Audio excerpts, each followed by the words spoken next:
भारत और चीन के बीच सीमा पर तनाव के अभी कम होने के बाद हम नहीं जानते कि आगे दोनों देशों की सरकारें इसे किस प्रकार से देखेंगी और क्या कुछ सबक लेंगी। लेकिन बहुत कुछ विधेयात्मक नज़रिए से देखें तो यह दुनिया के दो सबसे बड़ी आबादी वाले देशों के बीच सहयोग और समर्थन का एक ऐसा युगांतकारी मोड़ साबित हो सकता है जो समूचे विश्व की राजनीति में सुपर पावर के सारे संतुलन को बुनियादी रूप से परिवर्तित कर सकता है। इसी बुनियाद पर आगे का समय सही मायनों में एशिया का समय साबित हो सकता है। इसी संदर्भ को लेकर कॉस्मो ह्यूमनिज्म के संशोधक व प्रवर्तक धीमान विजय मानकर ने करीब 40 मिनट के एक वीडियो में अपने विचार साझा किए हैं, जिसमें उन्होंने भारत चीन सीमा विवाद की समस्याओं के साथ उसके समाधानों का मार्ग भी प्रतिपादित किया है, जो केवल भारत चीन के हितार्थ नहीं बल्कि दुनिया के लिहाज से भी अति महत्वपूर्ण है और विशेष भी। इस वीडियो को आप अंत तक जरूर सुने, हो सकता है कि आप विवाद की असली समस्याओं को इसके माध्यम से आसानी से समझ सकेंगे और इसके मायने भी तलाश पाएंगे। तो चलिए हम आपको सुनाते हैं कॉस्मो ह्यूमनिस्ट और एपीआई के राष्ट्रीय अध्यक्ष धीमान विजय मानकर का यह वीडियो। आज हम जो है वो भारत चीन और भारत चीन के साथ में जो एशिया पैसिफिक रीजन है, जिसको मैं नया नाम दे रहा हूँ गोंडवाना पैसिफिक रीजन, उसके अंदर ये जो टेंशन्स हो रहे हैं और इसके साथ थोड़ा सा जो इंटरनेशनल ऑर्डर के अंदर में जो जियोपॉलिटिक्स चल रहा है उसके ऊपर में हम बात करेंगे। विशेषता फोकस भारत और चीन के बीच में जो द्वंद्व चल रहा है उसके ऊपर ये रहेगा।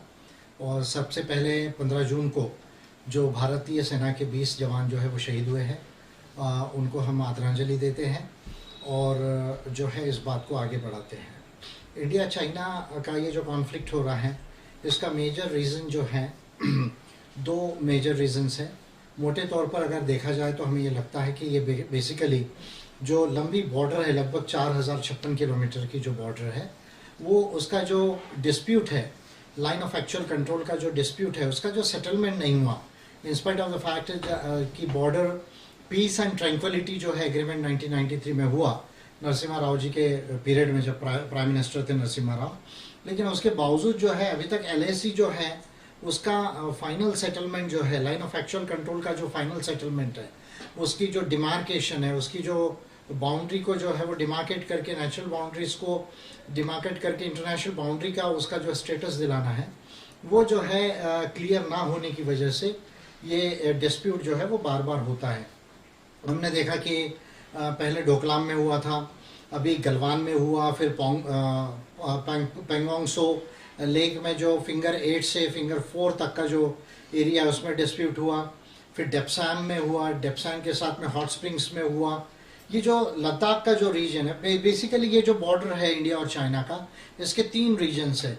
एक वेस्टर्न रीजन है, एक ईस्टर्न रीजन है और एक सेंट्रल रीजन है। वेस्टर्न रीजन यानी लद्दाख को लगकर जो सियाचिन ग्लेशियर तक का जो बेल्ट जा रहा है वो वेस्टर्न रीजन है।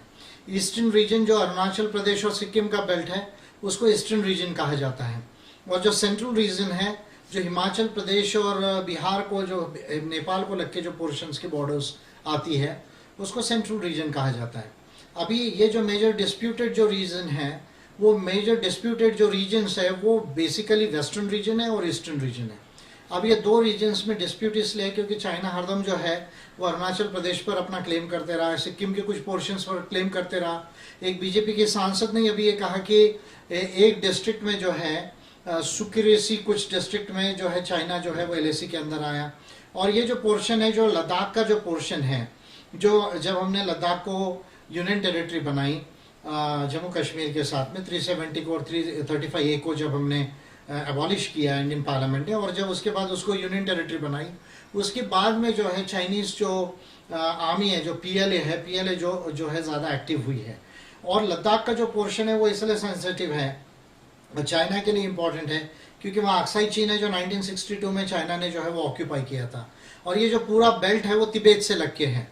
और चाइना के जो 4 प्रॉब्लम्स है वो 3T and 1H, तो 3T and 1H जो चाइना के प्रॉब्लम्स है, तो उसमें western and northern region of China के हिसाब से, चाइना के मैप को यदि देखेंगे, इंडिया के नॉर्दर्न पोर्शन में है, नॉर्दर्न ईस्टर्न पोर्शन में, तो एक है तिब्बत और दूसरा है ईस्टर्न तुर्कमेनिस्तान। तो ये जो जिसको उगिर प्रोविंस भी बोला जाता है, वहाँ पर जो है चाइना का तिब्बत और उगिर जो मुस्लिम्स हैं, तो वहाँ के ईस्टर्न तिब्बत का जो है वो ईस्टर्न तुर्कमेनिस्तान का बेसिकली चाइना में एक प्रॉब्लम है। और अगर हम साउथ चाइना सी के तरफ आएंगे तो ताइवान और ताइवान के साथ अभी हांगकांग के अंदर में जो डेमोक्रेटिक प्रोटेस्ट हो रहे हैं, तो ये जो है वो चार जो है वो मेजर कंसर्न्स है चाइना के। उसमें जो तिब्बत का जो रीजन है, हम सब जानते हैं कि जैसे 1 अक्टूबर 1949 को पीपल्स रिपब्लिक ऑफ चाइना बना और हम 26 जनवरी 1950 को इंडिया आया और लगभग 49 में ही हमने 26 नवंबर को जो है वो कॉन्स्टिट्यूशन को अडॉप्ट किया कॉन्स्टिट्यूंट असेंबली ने। यानी हमारा दोनों का जो पीरियड है इंडिपेंडेंट कंट्रीज बनने का वो ऑलमोस्ट ऑल जो है वो सेम है। और अभी जो तिब्बत है वो तिब्बत ऑटोनोमस रीजन है और तिब्बत ऑटोनोमस रीजन जो है वो तिब्बत का जो कल्चरल और जो पॉलिटिकल इंटीग्रेशन है टोटल जो चाइना में होना चाहिए वो पूरी तरह से नहीं हुआ। और क्योंकि अक्साई चीन जो है वो तिब्बत को लगकर है, इसलिए चाइना के लिए ये पोर्शन जो है वो ज़्यादा इंपॉर्टेंट होता है लद्दाख के बॉर्डर का। इसलिए हम देख रहे हैं कि वहाँ ज़्यादा जो है स्क्रिमेशेस हो रही है और ज़्यादा जो है वो डिस्प्यूट्स हो रहे हैं। दूसरा, अरुणाचल प्रदेश और सिक्किम का जो पोर्शन है जो भूटान से बेसिकली लगता है इंडिया चाइना भूटान का, वो एक डिस्प्यूटेड एरिया है। तो जो LAC है, तो LAC का जो सेटलमेंट है और इंटरनेशनल बॉर्डर का डिमार्केशन करके उसको जो डिक्लेयर करना है, ये दो जो इश्यूज है जो है वो सॉल्व नहीं हुए। वो बेसिकली हमको अपेरेंटली लगता है कि ये जो है वो डिस्प्यूट का एक मेजर कारण है। लेकिन थोड़ा सा अगर हम इसको इंटरनेशनल रिलेशंस में और जियोपॉलिटिक्स के नज़रिए से देखें तो भारत और चीन दोनों ऑलमोस्ट ऑल पॉपुलस कंट्रीज है। 140 करोड़ लगभग हमारी आबादी हो रही है, उनकी आबादी लगभग 147 करोड़ के आसपास चाइना की आबादी है। चीन जो है वो दूसरा आर्थिक जो है वो पावर है दुनिया के अंदर में, उसका अभी GDP लगभग 14 ट्रिलियन डॉलर्स है। US का जो नॉमिनल GDP है वो 21 ट्रिलियन डॉलर्स है और इंडिया का जो GDP है वो 3 ट्रिलियन डॉलर्स है। तो पॉपुलेशन में भारत और चाइना भले ही समान हो, लेकिन GDP के मामले में लगभग जो है वो 4.5-5 गुना ज़्यादा जो है वो डिफरेंस है चाइना और इंडिया के GDP में। ये एक पहला पॉइंट है जिसको समझना होगा। अब अगर GDP परचेसिंग पावर पैरिटी को यदि हम देखते हैं तो अमेरिका से आगे जो है वो GDP का जो है चाइना का GDP अगर परचेसिंग पावर पैरिटी को देखा जाए, यानी डॉलर और रेनबी की एक्सचेंज वैल्यू को अगर मान लीजिए इक्वलाइज कर दिया जाए, एक बास्केट में उसके गुड एंड सर्विसेज को यदि जो है वो नापा जाए, जिसको परचेसिंग पावर पैरिटी कहा जाता है, तो चाइना का GDP 27 ट्रिलियन डॉलर्स है और लगभग 5 ट्रिलियन डॉलर से जो है वो यानी 21-22 ट्रिलियन डॉलर जो है वो अमेरिका का GDP आता है। चाइना का GDP और US के GDP में 5 ट्रिलियन डॉलर्स का डिफरेंस होता है यदि परचेसिंग पावर पैरिटी को यदि देखा जाए। तो ये एक जो मेजर जिसको हम पावर रिलेशंस कहते हैं कि जो रीजनल पावर्स है वो ग्रेट पावर्स होते हैं और ग्रेट पावर्स से international powers, real international power या ग्लोबल पावर जिसको हम सुपर पावर के तरफ कहते हैं, वो थेरीज होती है। तो 3 स्टेजेस है या 4 स्टेजेस हम मान सकते हैं। एक सब रीजनल पावर होता है, फिर उसके बाद रीजनल पावर होता है, उसके बाद ग्रेट पावर होता है और ट्रूली सुपर पावर जो इंटरनेशनल सुपर पावर कहते हैं वो होता है। तो आज के तारीख में हम सब जानते हैं कि भले ही USSR के डिसइंटीग्रेशन के बाद में जो है वो मल्टीपोलर वर्ल्ड बनने की शुरुआत हुई है और इमर्जिंग जो है वो पोल्स हुए हैं। पहले हम सब जानते हैं कि USA और रशिया दोनों के बीच में कोल्ड वॉर तक 1989 तक जो है वो दुनिया बटी हुई थी, लेकिन उसके बाद में जो है इमर्जेंस ऑफ चाइना है, इमर्जेंस ऑफ इंडिया है, फिर कई छोटे छोटे देश है जैसे ब्राज़ील जैसे कंट्रीज ऊपर आ रही है, ये यूरोपियन यूनियन एक ब्लॉक बन गया, ऑफ कोर्स वो नाटो में है अमेरिका के साथ में। तो अभी जो है बेसिकली जो है सुपर पावर की कंपटीशन में, क्योंकि अमेरिका सुपर पावर और China almost all great power हो गया है, एशियन पावर होके ग्रेट पावर हो गया है। तो इसलिए क्योंकि मिलिट्री टर्म्स में भी चाइना ऑलमोस्ट ऑल, अगर रशिया और चाइना का अगर हम कंपैरिजन करें तो ऑलमोस्ट ऑल चाइना जो है वो 3rd नंबर से 2nd नंबर की तरफ मिलिट्री पावर भी बन रहा है। तो economic power China 2nd number पर है और मिलिट्री पावर जो है वो 3rd नंबर पर है, ऑलमोस्ट ऑल 2nd नंबर पर जो है वो चाइना जो है मिलिट्री पावर बन रहा है। अमेरिका नंबर 1 इकोनॉमिक और मिलिट्री पावर है। जो hard powers and soft powers की जो थ्योरी है उसमें मोटे तौर पे आपको समझाता हूं कि हार्ड पावर्स में military power and economic power जो है और जो आपकी डेमोग्राफी है, ये 3 चीजों को जो है और आपकी साइंस एंड टेक्नोलॉजी और नॉलेज की जो कैपेसिटी है, इनको मिला के हार्ड पावर्स जो है वो माना जाता है। यानी कोई भी बड़ा देश जो है अगर उसको पावर, ग्रेट पावर्स बनना है तो हार्ड पावर्स उसके पास होना चाहिए।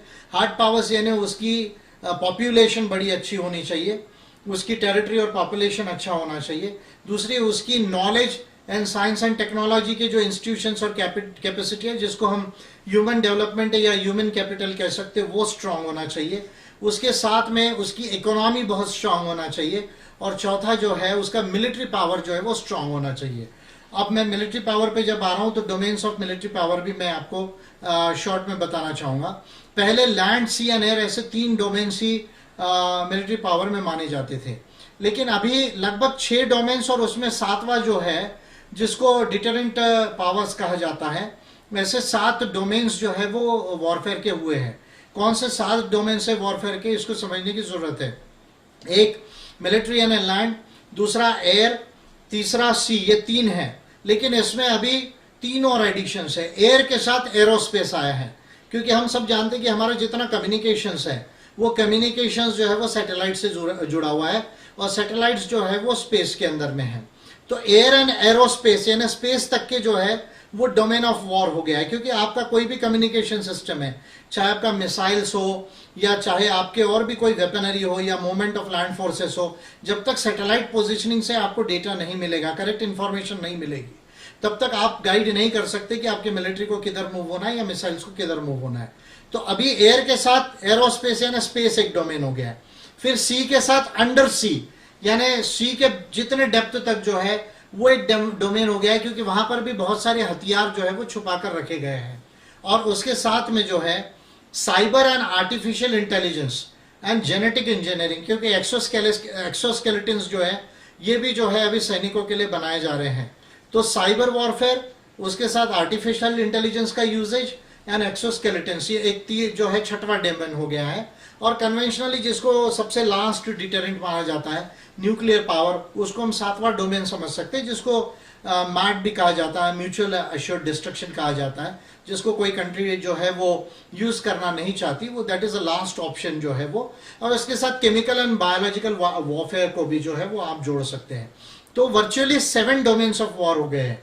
Land, air, aerospace, sea, deep sea, cyber and intelligence, artificial intelligence and genetic engineering, and उसके बाद nuclear, chemical and biological warfare. तो इस तरह से जो है वो 3 जो डोमेन्स ऑफ वॉरफेयर थे, वो अभी मॉडर्न वॉरफेयर है उसमें 7 डोमेन्स ऑफ वॉरफेयर हो रहे हैं। और मिलिट्री वॉरफेयर में जो ये 7 डोमेन्स ऑफ वॉरफेयर जिसके स्ट्रांग होंगे, उसकी सुपर पावर बनने की या ग्रेट पावर बनने की जो है वो प्रोबेबिलिटी जो है बढ़ जाती है। ये हार्ड पावर्स के साथ सॉफ्ट पावर्स होते हैं।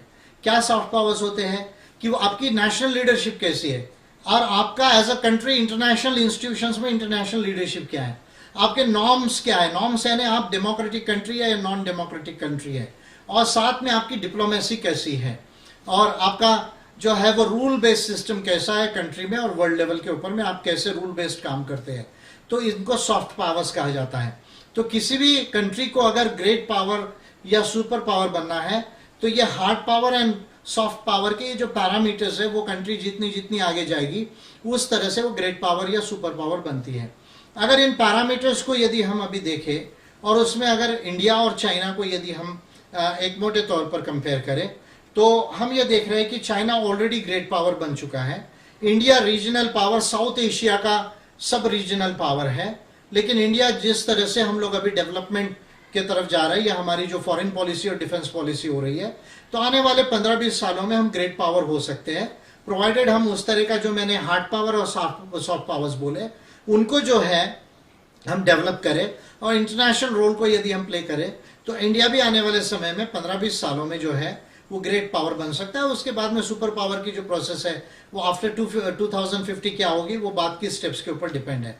और China virtually is a great power, great Asian power हो गया है, और वर्ल्ड के अंदर में जो है वो ग्रेट पावर हुआ है। और अभी सुपर पावर जो है वो बनने का जो प्रोसेस है, वो चाइना उस प्रोसेस में है, और अमेरिका ऑलरेडी सुपर पावर है। उसको इस चीज का डर है कि उसका सुपर पावर स्टेटस चाइना के वजह से जाएगा, और इसके वजह से इंटरनेशनल रिलेशंस में, और जो एशिया पैसिफिक का जो रीजन है, जिसको मैं गोंडवाना पैसिफिक रीजन कह रहा हूं, तो क्योंकि भारत को हमने नया नाम भी सजेस्ट किया गोंडवाना का। तो गोंडवाना पैसिफिक रीजन में ये जो है वो बहुत बड़ा जो है वो कॉन्फ्लिक्ट हो रहा है। अब इसमें जो है जो चाइना का ग्रेट पावर बनने की जो चाइना ड्रीम है, जो जी जिनपिंग है, जो जी जिनपिंग जो अभी उनके प्रेसिडेंट है और कम्युनिस्ट पार्टी जो चाइना की जो है सीसीपी जिसे कहा जाता है, चाइनीज कम्युनिस्ट पार्टी के जो है वो हेड भी है और प्रेसिडेंट भी है चाइना के जो है पीपल्स रिपब्लिक ऑफ चाइना के। उन्होंने 2013 में चाइना ड्रीम का एक सपना रखा कि भाई चाइनीज कैरेक्टरिस्टिक्स ऑफ सोशलिज्म के आधार पर हम चाइना के लोगों को ऊपर उठाएंगे, चाइना को एक डेवलप और प्रॉस्परस नेशन बनाएंगे और फिर दुनिया में इस बात को कितने लोग मान सकते हैं बगैर हेजीमोनी के, बगैर वॉर के, इसके तरफ हम काम करेंगे। तो इसमें जो है दो इंपॉर्टेंट पहलू है जिसके ऊपर चाइनीज ड्रीम बेस्ड है। एक पहलू जो है मॉडर्नाइजेशन ऑफ पीएलए। तो मॉडर्नाइजेशन ऑफ पीएलए जो है तो पीपल्स लिबरेशन आर्मी जो है, जो बेसिकली चाइनीज कम्युनिस्ट पार्टी का जो है वो आर्म्ड विंग है और वो माओ के पीरियड से ही रहा है। अगर हम हिस्ट्री को पढ़ते हैं तो इस बात को समझ में आएगी। लेकिन चाइना हमको ये समझना चाहिए कि सिंगल पार्टी स्टेट है और सिंगल पार्टी स्टेट होने की वजह से चाइना में कम्युनिस्ट चाइनीज पार्टी ही सब कुछ है और पीएलए जो है वो सीसीपी का जो है चाइनीज कम्युनिस्ट पार्टी का जो है वो आर्म्ड विंग है। यानी पूरे चाइना का जो मिलिट्री जो है वो पीएलए है। पीएलए का मॉडर्नाइजेशन के जो पेपर्स आ रहे हैं, white papers of China's defence या मिलिट्री प्रिपेयर्डनेस के ऊपर जो व्हाइट पेपर्स आ रहे हैं, उसको यदि देखते हैं तो अभी मॉडर्नाइजेशन ऑफ पीएलए जो है पिछले 8-10 सालों से ज़्यादा जो है वो स्ट्रांगली जो है वो स्टार्ट हुआ है। पर्टिकुलरली 2015 से आगे बहुत ज़्यादा रैपिड जो है वो एडवांस टेक्नोलॉजी के आधार पे मॉडर्नाइजेशन जो है वो पीएलए कर रही है। अब पीएलए का यदि हम कमांड एंड कंट्रोल सिस्टम को देखते हैं तो जो चाइनीज मिलिट्री कमीशन है, सीएमसी जिसको कहा जाता है, उसके बाद हम एक्चुअल मिलिट्री केस में आएंगे तो PLA army, PLA navy, PLA air force, ये तीन बेसिक जो है वो उनके जैसे हर कंट्री के होते हैं वो है। उसके साथ पीएलए रॉकेट फोर्स यानी मिसाइल फोर्स जो है वो एक चौथा बहुत बड़ा उन्होंने उसका कैटेगराइजेशन किया है। उसके बाद में स्ट्रेटेजिक फोर्सेस को किया है और फिर लॉजिस्टिक सपोर्ट्स को जो है वो किया है। इस तरह से पीएलए जो है वो 6 पार्ट्स में जो है वो डिवाइड हुई है। अभी डिवाइड यानी इंटीग्रेटेड हुआ है और जो थिएटर कमांड्स है वो 5 थिएटर कमांड्स जो है चाइना ने बिल्डअप किया है, जिसमें नॉर्दर्न थिएटर कमांड है, फिर तिब्बतियन थिएटर कमांड है, उसके बाद में ईस्टर्न थिएटर कमांड है और सेंट्रल थिएटर कमांड है और सदर्न थिएटर कमांड है। इस तरह से उन्होंने 5 जो है वो थिएटर कमांड किए हैं और इसका जो है इंटर थिएटर जो डोमेन है इसके अंदर में जो है वो कोऑर्डिनेशन होना चाहिए। इसका जो है वो स्ट्रेटेजिक जो फोर्सेस है चाइना की और लॉजिस्टिक जो सपोर्ट है पीएलए का, उसके अंदर में उसका जो है उन्होंने डेवलपमेंट स्टार्ट किया है और 2020 तक मैकेनाइजेशन होना चाहिए पीएलए का, ये व्हाइट पेपर उनका कह रहा है। 2035 तक एकदम जो है मॉडर्न जो है वो पीएलए का एकदम साइंस एंड टेक्नोलॉजी के आधार पे मॉडर्नाइजेशन हो जाएगा पूरी तरह, ये उन्होंने बोला है। और 2049 जब 100 साल पीपल्स रिपब्लिक ऑफ चाइना को पूरे होंगे तब जो है वो ग्लोबल वॉरफेयर पीएलए करने लायक होगी, ऐसा ये व्हाइट पेपर्स जो है वो कह रहे हैं। यानी 50 ईयर्स के विजन को लेकर जो है वो चाइना डेवलप हो रहा है और ये हम जानते हैं कि माओ से लेकर डेंग और डेंग से लेकर जी जिनपिंग तक चाइनीज जो है वो लॉन्ग टर्म पॉलिसी के ऊपर केवल थिंक नहीं करते, उस पर काम भी करते हैं। ये हम लोगों को सारी बातें अच्छे से मालूम है। उसी तरह से यदि हम भारत को भी देखें तो भारत भी जो है मिलिट्रीली डेवलप हो रहा है, लेकिन इकोनॉमिकली पिछले 6 सालों में यदि हम मोदी गवर्नमेंट का कार्यकाल देखते हैं तो 8% ऑफ जीडीपी से पहले हम कोरोना लॉकडाउन के पहले 4.5% ऑफ जीडीपी तक नीचे आ गए थे और अभी तो हम माइनस में जो है वो चले गए हैं। तो माइनस कितना होगा ये तो अभी, और जितना लॉकडाउन आगे बढ़ेगा या हमारा बिजनेस और इकोनॉमी नॉर्मल नहीं होगी तो उसके तब तक जो एग्जैक्ट कैलकुलेशंस नहीं आएंगे, पर माइनस जो है जीडीपी 0 के नीचे -5 से -10 के बीच में जाने की उम्मीद है भारत की जीडीपी, लेकिन कितना लंबा चलेगा उससे पता होगा। लेकिन भारत के अंदर में जो हमारा मिलिट्री, एयरफोर्स और नेवी जो है और बाकी वॉरफेयर में भी एडवांसमेंट हो रहा है, इसमें कोई दो राय नहीं है। तो हम मिलिट्रीली तो स्ट्रांग बन रहे हैं, लेकिन इकोनॉमिक पावर इंडिया को बनने के लिए और जो डिफरेंस है, चाइना 70% से ज़्यादा जो प्रोडक्शन है R&D और उसके जो हथियार है वो खुद बना रहा है, और इंडिया जो है 70% से ज़्यादा अमेरिका से, इजराइल से और फ्रांस से और ब्रिटेन से और रशिया से खरीद रहा है। ये दोनों का बीच में का एक मेजर डिफरेंस है जिसको हमें जो है वो मीट आउट करने की ज़रूरत है आने वाले समय में। अब इसके साथ में जो चाइना ड्रीम का जो सपना है, एक मॉडर्नाइजेशन जो है उसको मॉडर्न वॉरफेयर के लिए पीएलए को डेवलप करना, ये एक उसका मेजर स्ट्रेटेजिक पॉइंट था। दूसरा जो उसका मेजर जो चाइना ड्रीम का पार्ट है वो है OBOR, one belt one road initiative, जो पुराना सिल्क रूट है। तो पुराने सिल्क रूट में एशिया यानी एशियन की कंट्रीज, उसके साथ सेंट्रल एशिया, उसके साथ यूरोप, फिर अरब कंट्रीज एंड अफ्रीकन कंट्रीज, इसमें लगभग 70 कंट्रीज को जोड़ने का one belt one road initiative का प्रोजेक्ट है।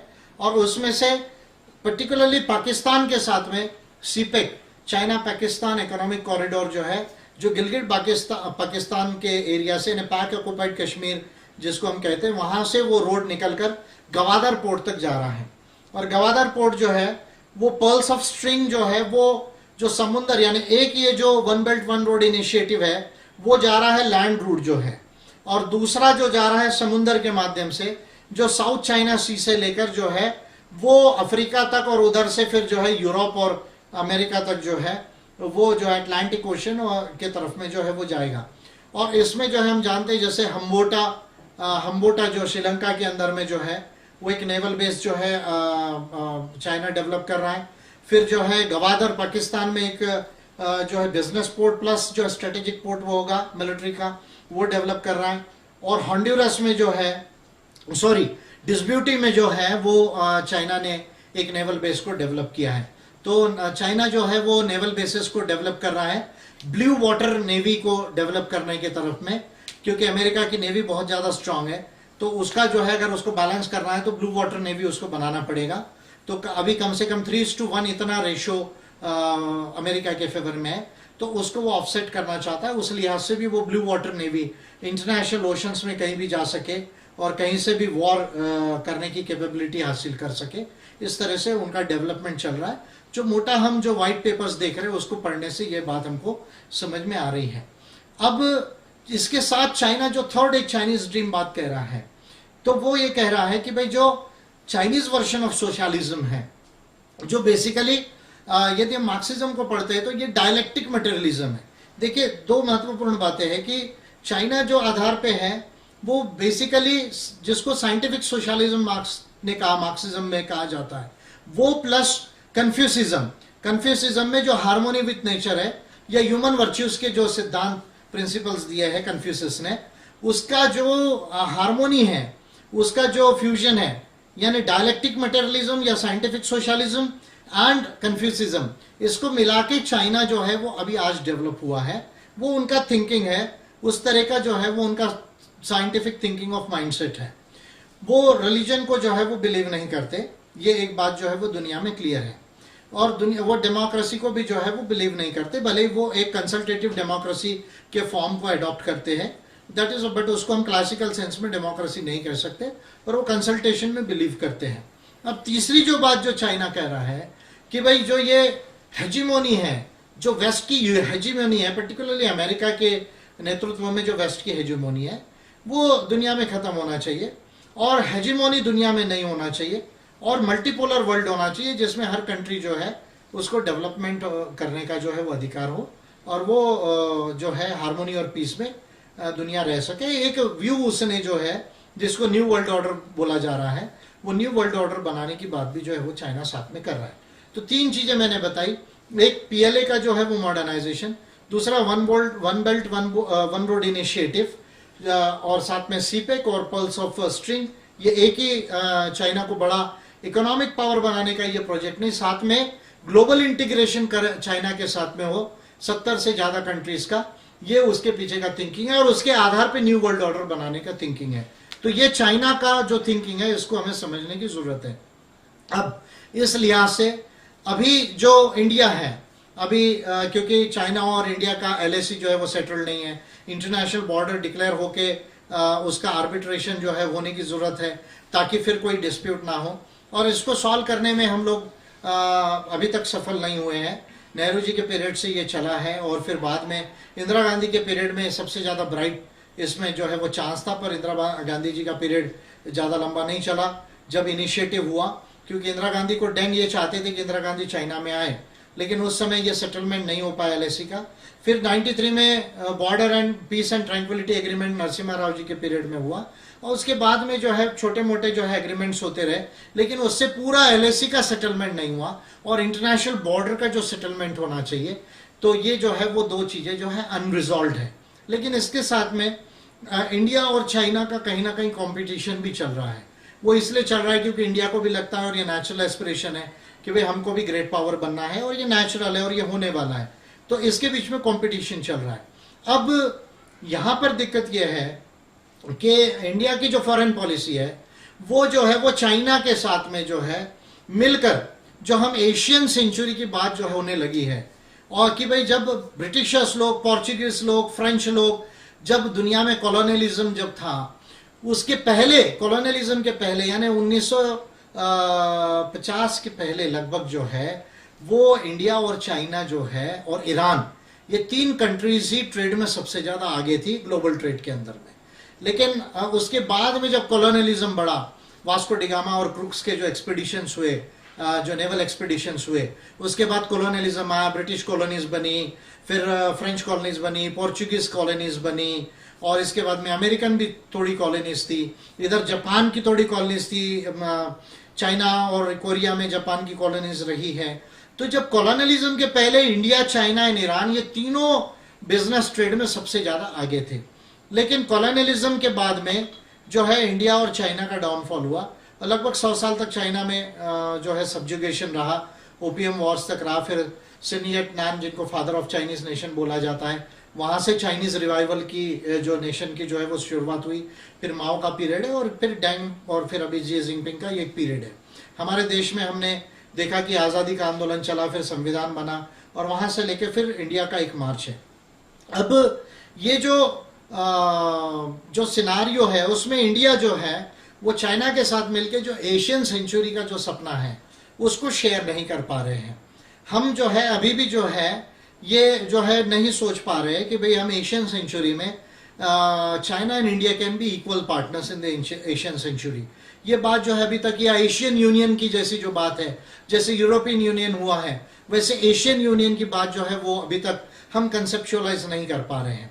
और इसकी वजह से ये हो रहा है कि जिसको क्वाड्रा कहा जा रहा है, यानी America, India, Japan and Australia, तो ये क्वाड्रा फोर्सेस जो है वो चाइना को कंटेन करने के लिए अमेरिका ये कर रहा है। या पेंटा, उसमें अगर साउथ कोरिया को मिला लीजिए तो पेंटा हो जाता है।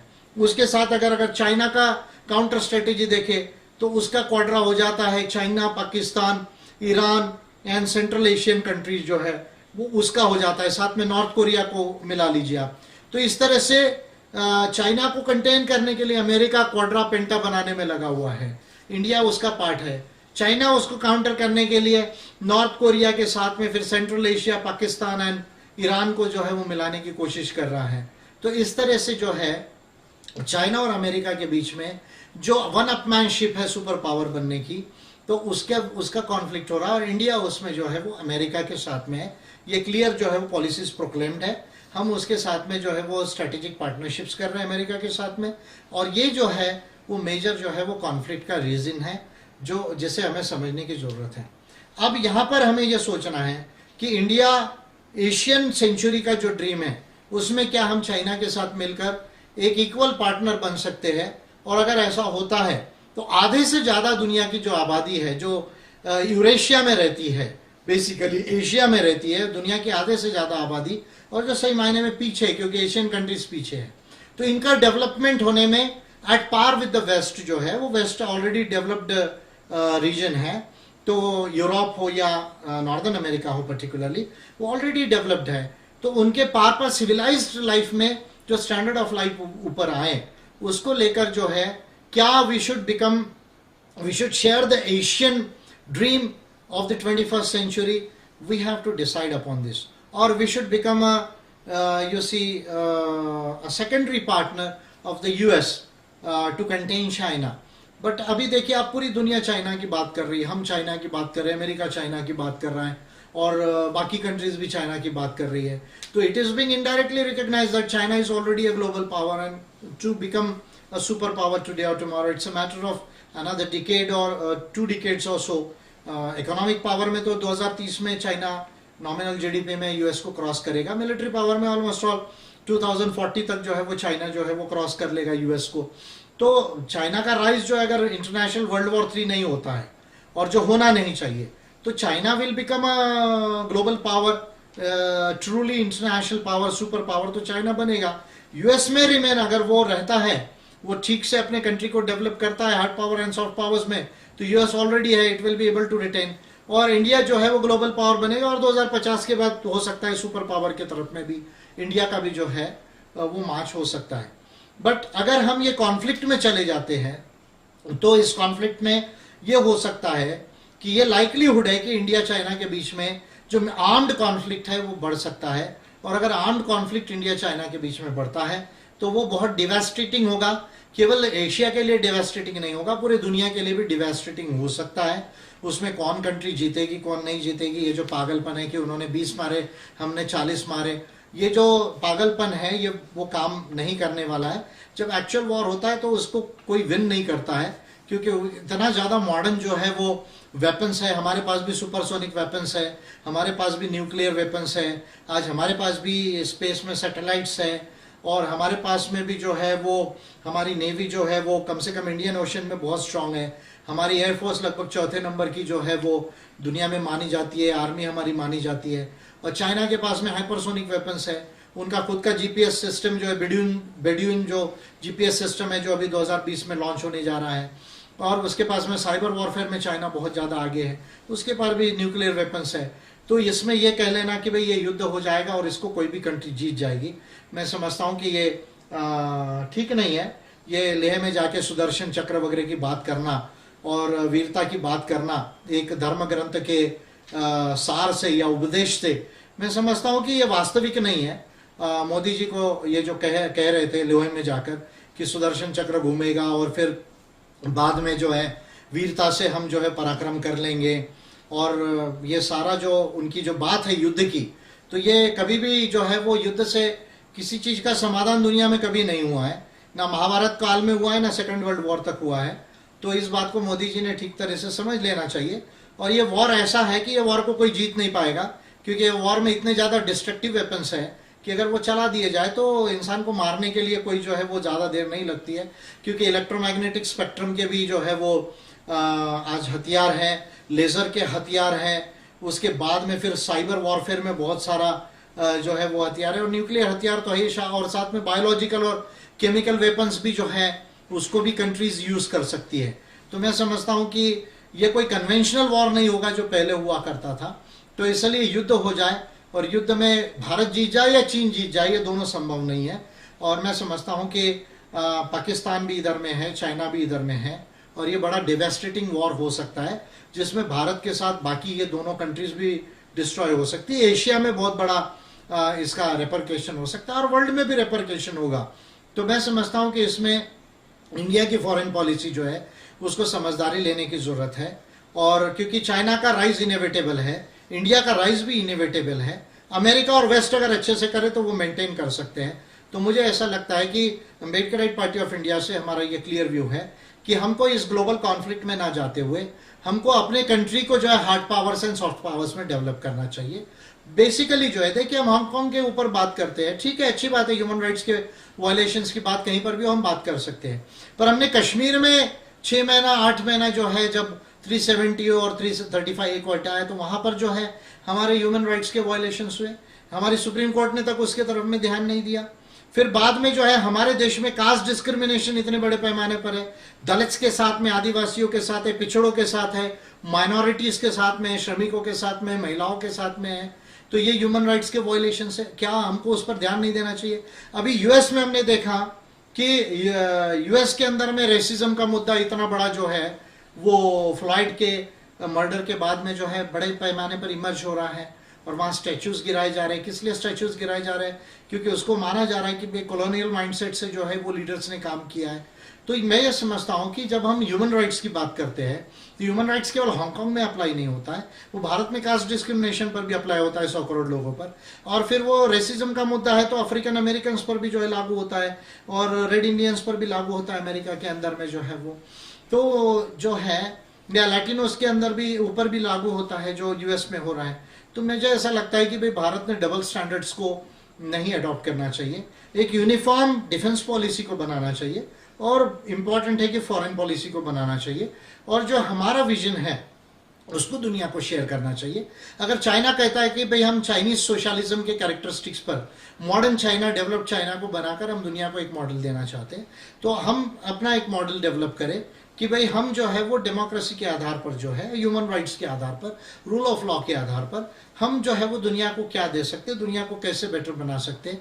मैं समझता हूँ कि इंडिया की फॉरेन पॉलिसी और जो डिफेंस पॉलिसी है इस पर जो है वो गाइडेड होना चाहिए। ऑफकोर्स हमको अपने डिफेंस की तैयारी करना चाहिए, अपना प्रोटेक्शन करने का राइट हर एक कंट्री को है, हर इंसान को है, उसके ऊपर में कोई हमको डिलाइट करने की जरूरत नहीं है।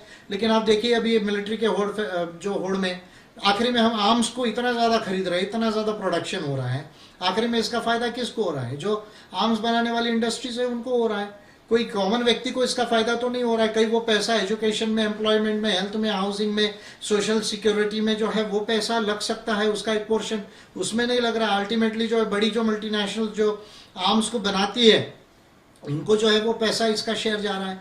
तो डिफेंस भी जो है जब तक ये आर्म्ड रेस रहेगा तब तक डिफेंस एक्सपेंडिचर बहुत ज्यादा हर कंट्री का रहेगा, और उससे जो ह्यूमन डेवलपमेंट और ज्यादा पीछे आएगा।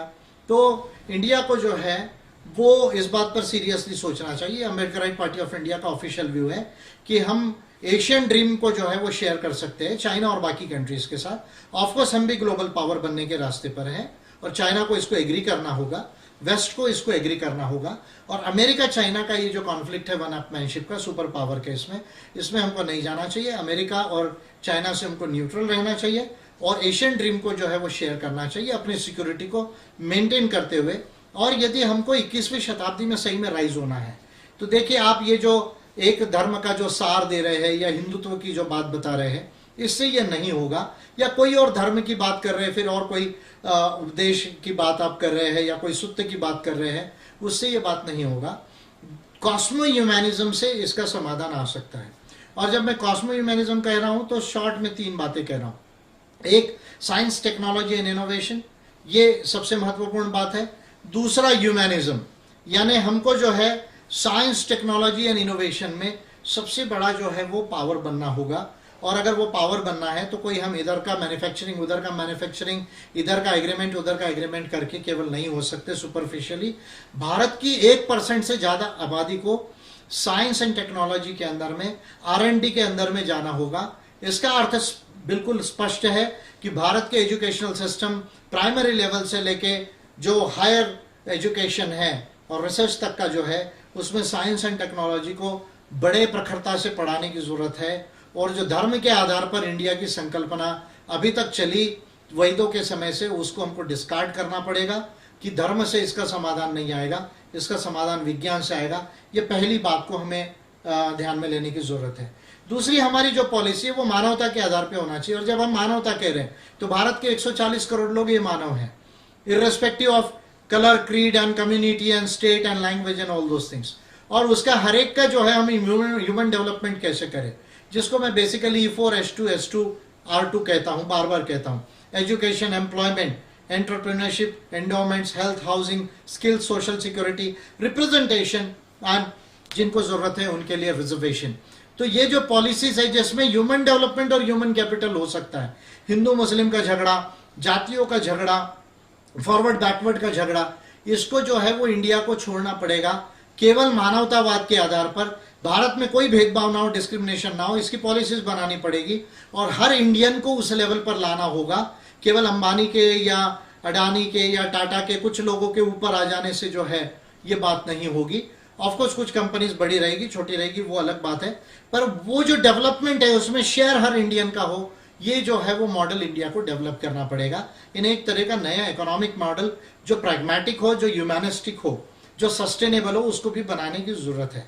तो दो बातें महत्वपूर्ण कह रहा हूं कि साइंस, टेक्नोलॉजी एंड इनोवेशन और ह्यूमैनिज्म, ये नेचर को समझते हुए, कॉस्मोस को समझते हुए और हमारी दुनिया को समझते हुए, ये बातों को यदि इंडिया डेवलप कर सके, और साथ में हम डेमोक्रेटिक कंट्री है तो डेमोक्रेसी का, ह्यूमन राइट्स का, रूल ऑफ लॉ का मॉडल जो है वो हम दे, और हम ये बताएं कि चाइनीज जो ड्रीम है उसमें जो चाइनीज सोशलिज्म है, जो चाइनीज वर्जन ऑफ सोशलिज्म है, उसमें भी वीकनेसेस है और उससे अच्छा ये मॉडल हो सकता है कॉस्मो ह्यूमैनिज्म का। ये यदि हम करने में सक्षम होते हैं तो मैं समझता हूं कि ये कॉन्फ्लिक्ट भी जो है वो टलेगा और एशियन ड्रीम पूरी होगी। उसमें ऑलरेडी वेस्ट डेवलप्ड हुआ है, तो जो एशिया के साथ में अफ्रीका और लैटिन अमेरिका भी डेवलप्ड होगा और सही मायने में इंसान जो है वो धरती पर सुख और समृद्धि से जो है वो रह पाएगा। मैं समझता हूं कि ये कॉस्मो ह्यूमैनिज्म का जो है वो समाधान जो है वो हमें ध्यान में लेने की जरूरत है और भारत को मोद वेडची गोंडवाना बनाकर ये काम हो सकता है। ये अम्बेडकराइट पार्टी ऑफ इंडिया का स्पष्ट व्यू है कि हमारी ये पॉलिसी है और इसलिए भले ही हम हमारे देश की सुरक्षा के साथ हैं, हमारी सेना के साथ में है, अगर हमारे देश पर कहीं कोई आक्रमण होता है तो हमको सबको उसको सपोर्ट करना है, लेकिन हिंदुत्व का जो ये वॉरफेयर का जो मैडनेस है कि भाई हम अखंड भारत बनाएंगे, उसके लिए वॉर होना चाहिए, जो सावरकर का बेसिक थ्योरी था कि बगैर मिलिट्री वॉरफेयर के कोई कंट्री बड़ी नहीं होती। मोदी जी ने लेह में जाकर कोई नई बात नहीं बोली, वो सावरकर ने ऑलरेडी बोली है और वॉर को इनेविटेबल माना है। और उसमें हिंदुत्व के थ्योरीज को यदि हम पढ़ेंगे तो आप बहुत डीप में we and our nation defined के पहले हिंदुत्व हिंदू से लेकर बाद में जितना आरएसएस के पेपर्स है या इनका जो थिंकिंग है उसमें क्लियर कहा गया कि इस्लामिक कंट्रीज हमारी दुश्मन है और कम्युनिस्ट कंट्रीज या सोशलिस्ट कंट्रीज हमारी दुश्मन है। डेमोक्रेटिक कंट्रीज हमारी मित्र है क्या, इसको भी हिंदुत्व जो है वो क्लियर नहीं किया है, क्योंकि डेमोक्रेसी की संकल्पना हिंदुत्व में नहीं है। अगर ऐसी होती है तो भारत के अंदर इतना कास्ट डिस्क्रिमिनेशन को हिंदुत्व नहीं मानता। तो इसलिए भले ही हम अपने देश के साथ हैं, अगर हमारे देश पर कोई आपदा आती है तो अम्बेडकराइट पार्टी ऑफ इंडिया हम अपने कंट्री को सबसे पहले डिफेंड करेंगे, लोगों को डिफेंड करेंगे। लेकिन हिंदुत्व का जो ये मैडनेस है, जो मोदी जी की पॉलिसीज जो है, ये ग्लोबल पॉलिटिक्स के अंदर में एक का पार्टनर बन के, एक ब्लॉक का पार्टनर बन के डिस्प्यूट की तरफ जाने की जो पॉलिसीज है उसको हम एग्री नहीं करते। ना ही हम कांग्रेस की इन पॉलिसीज को एग्री करते थे, ना हम बीजेपी की इन पॉलिसीज को एग्री करते हैं। भारत को मोद वेडची गोंडवाना बना के, गोंडवाना पैसिफिक रीजन डेवलप करके एशियन ड्रीम जो है उसके साथ वर्ल्ड ड्रीम बने और कॉस्मो ह्यूमैनिज्म के आधार पे एक नई दुनिया का जो है वो निर्माण हो, जो साइंटिफिक दुनिया हो, जो ह्यूमैनिटेरियन दुनिया हो, जो इगैलिटेरियन यानी विषमता जिसमें ना हो, और वो मोद वेडची यानी एनलाइटेंड वर्ल्ड हो। ये संकल्पना हम अपने तरफ से दे रहे हैं और अम्बेडकराइट पार्टी ऑफ इंडिया इस विषय पर स्पष्ट है कि हम इसको परस्यू करेंगे। जय विज्ञान, जय इंसान, जय संविधान।